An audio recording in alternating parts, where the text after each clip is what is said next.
AIIMS വിഷയത്തിൽ തനിക്ക് ഒറ്റ നിലപാടെന്ന് പറഞ്ഞും സംസ്ഥാന നേതൃത്വത്തിന്റെ പരാതിയോട് പ്രതികരിക്കാതെയും കേന്ദ്രമന്ത്രി സുരേഷ് ഗോപി പറയാനുള്ളതെല്ലാം പറഞ്ഞിട്ടുണ്ട്. 2016 മുതൽ ഇതേ കാര്യം പറയുന്നുവെന്നും സുരേഷ് ഗോപി. പറയാനുള്ളത് പറഞ്ഞിട്ടുണ്ട്, ഒറ്റ നിലപാടേ ഉള്ളൂ.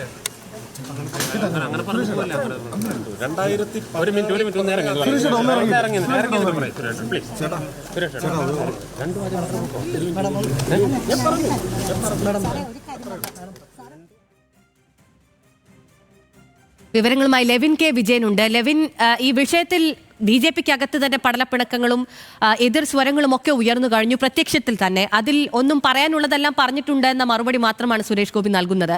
എപ്പോഴായിരുന്നു, എവിടെ വെച്ചായിരുന്നു അദ്ദേഹത്തെ കാണാൻ കഴിഞ്ഞത്? എന്താണ് വിശദാംശങ്ങൾ?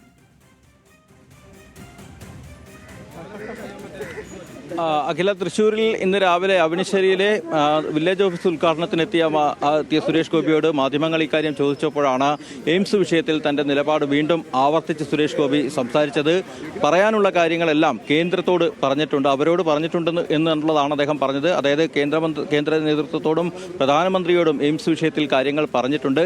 തന്റെ നിലപാടിൽ ഒരു മാറ്റവുമില്ല. അതായത് ആലപ്പുഴയിലേക്കും തൃശ്ശൂരിലേക്കും ഈ രണ്ട് സ്ഥലങ്ങളിൽ ഏതെങ്കിലും ഒന്ന് മാത്രമാണ് തന്റെ പരിഗണനയിലുള്ളത്. കേരള BJP നേതാക്കൾ ഏതെങ്കിലും തരത്തിലുള്ള പരാതിയോ അഭിപ്രായ ഭിന്നതയോ രേഖപ്പെടുത്തിയാലും തന്റെ നിലപാടിൽ മാറ്റമില്ല, താൻ ആലപ്പുഴയ്ക്ക് വേണ്ടി ഉറച്ചു നിൽക്കുന്നു എന്നുള്ളത് തന്നെയാണ് സുരേഷ് ഗോപി വ്യക്തമാക്കിയത്. ഏതായാലും BJPയുടെ സംസ്ഥാന നേതൃത്വത്തിൽ തന്നെ എയിംസ് വിഷയത്തിൽ വളരെ വലിയ നിലയിലുള്ള അഭിപ്രായ ഭിന്നതകൾ ശക്തമായിരിക്കെയാണ് സുരേഷ് ഗോപി തന്റെ അഭിപ്രായം ഒരിക്കൽ കൂടി വ്യക്തമാക്കിയിരിക്കുന്നത്. രാജീവ് ചന്ദ്രശേഖറിന് തിരുവനന്തപുരത്ത് എയിംസ് കൊണ്ടുവരാനാണ് താല്പര്യമെങ്കിൽ MT രമേശിന് സംസ്ഥാനത്ത് ഏതെങ്കിലും ഒരു ഭാഗത്ത് എയിംസ് ലഭിക്കണമെന്നുള്ള നിലപാടാണ് ഉള്ളത്.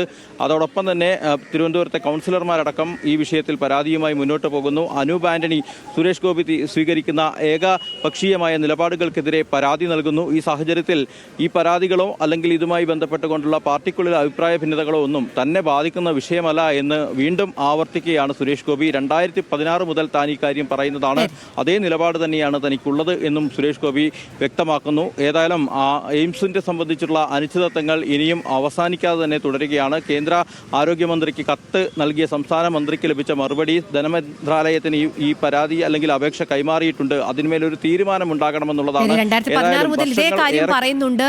നേരത്തെ എടുത്ത നിലപാടുകൾ തന്നെയാണ് ഇതിലുള്ളതെന്നാണ് ഇപ്പോൾ സുരേഷ് ഗോപി വ്യക്തമാക്കിയിട്ടുള്ളത്.